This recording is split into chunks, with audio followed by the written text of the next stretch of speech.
Hi, this is Carolyn Foudy. I'm here today with Sam. The book we are discussing is Comparative Religion, Investigate the World Through Religious Tradition by Carla Mooney. It is a social studies book directed at more like teens, but I'm very glad I decided to work through it. As part of completing each chapter, you're supposed to interview someone from the faith. I just completed the chapter on Hinduism. And Sam has agreed to speak with me about her personal spiritual journey. Thank you for being here with us, Sam. Hey, thank you. Thanks, Caroline. Thank you for having me. So I guess we'll just jump right into it. The first question would be, is Hinduism a religion that you inherited from your upbringing, or did you maybe convert? And also, were spoken traditions a big part of your religious upbringing, if it is something that you inherited? Yes, so Hinduism I inherited from my family. I was born in Hindu family. I'm still a Hindu, so I haven't converted myself to any other religion. So that answer to that question is something I inherited. Um, and I think, did you ask about deity as well? I'm Um, sorry.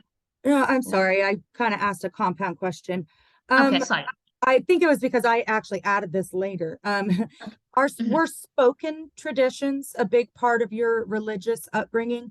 I was reading that the religious texts were originally spoken traditions before they were written.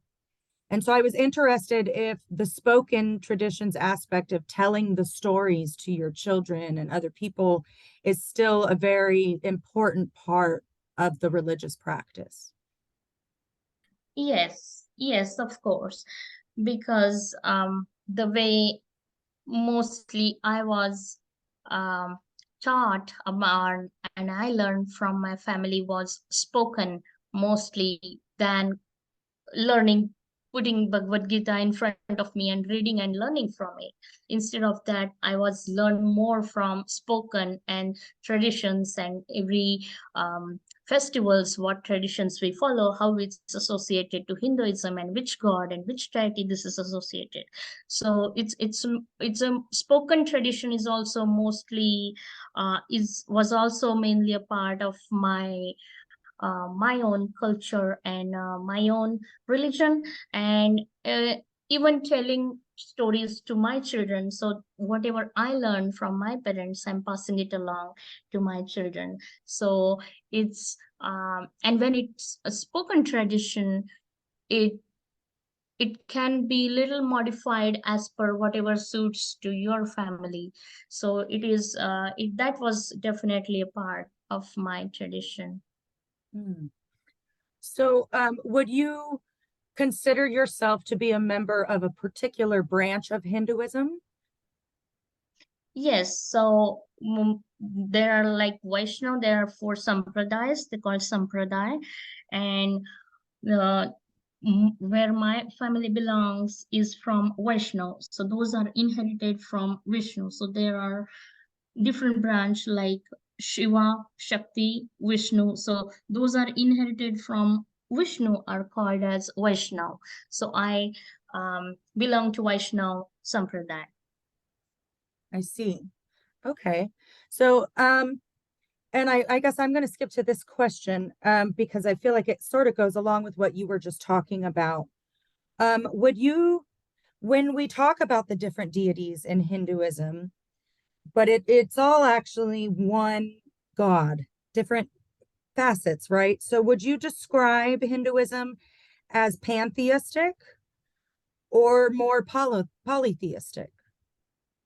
Yes, so in a way, as you said, that's true because there are many gods. So it in a way it looks as polytheistic because it has many different gods. Some worship Ganesha more, some believe in Shiva more, some believe in Vishnu more.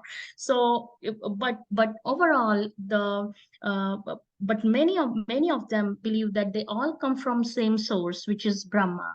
So although I'm worshiping more of personally speaking to me, I I used to worship more Ganesha, Shiva, Hare Krishna, Lord Krishna, and Lakshmi, who is the one of the most famous goddess in Indian culture, Hinduism. So I was mainly, and my family, my tradition used to pray and used to worship mainly these four deities: Ganesha, Shiva, Krishna, and Lakshmi.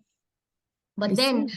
eh, yes, and but at end of the day, my mom, our my family, elderly people, they used to tell they all come from same source. They all come from one Brahma. So although I was worshiping four gods, back of my mind, I know they all came from same source. So many believe in that fact.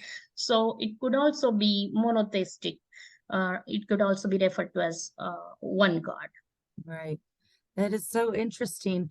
So, in terms of, choosing which facet you're going to worship, would you say that people most often choose it because of like their family traditions, or would there maybe be a particular facet that appeals to you at a particular time in your life?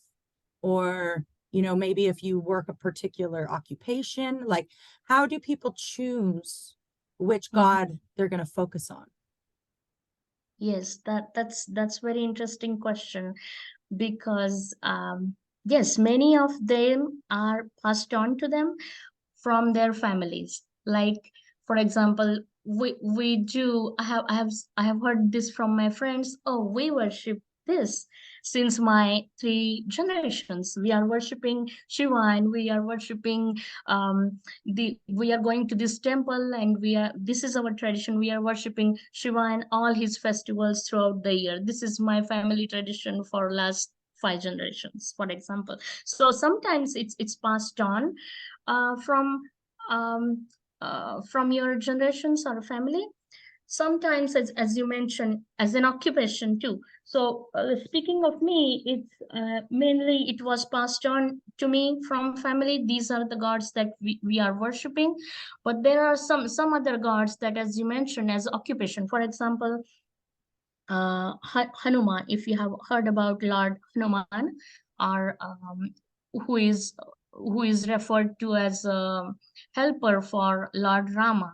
So Hanuman, he represents strength, power, courage. So whenever I'm feeling low or something, hmm, this is the time to worship Lord Hanuman and bring some strength in you.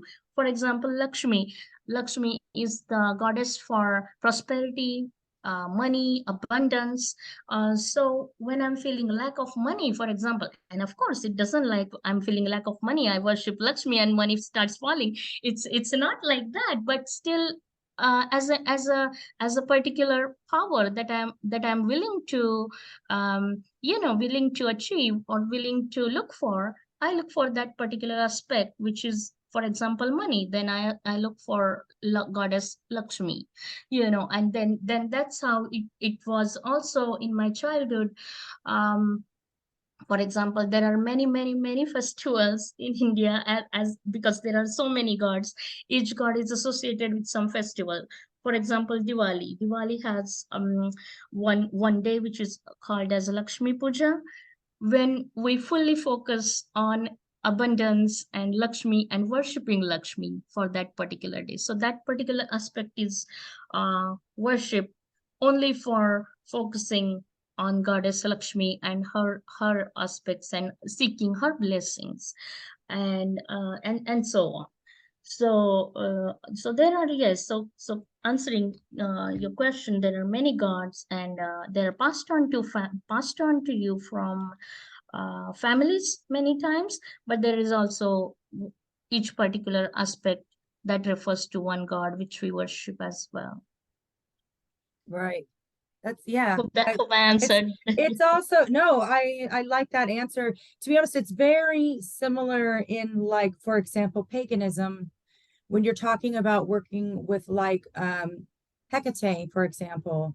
One of her epithets is Anima Mundi. She's considered like a pantheistic type of god, an all mother.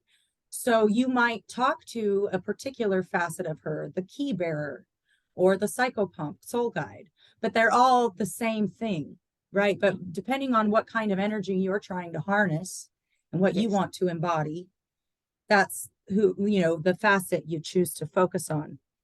Hmm. Yes. Okay, That's pretty so much it. so do you personally worship at a temple or only at home, or do you do a little bit of both? Yes, so I used to worship at temple a lot since it was a part of my family tradition. For example, first day of Diwali, we used to go to temple. That was a kind of big ritual. So whenever there is a first day of Diwali every year, it's for around 25 years without a mistake. We just got up, oh, this is the first day of Diwali, we go to temple.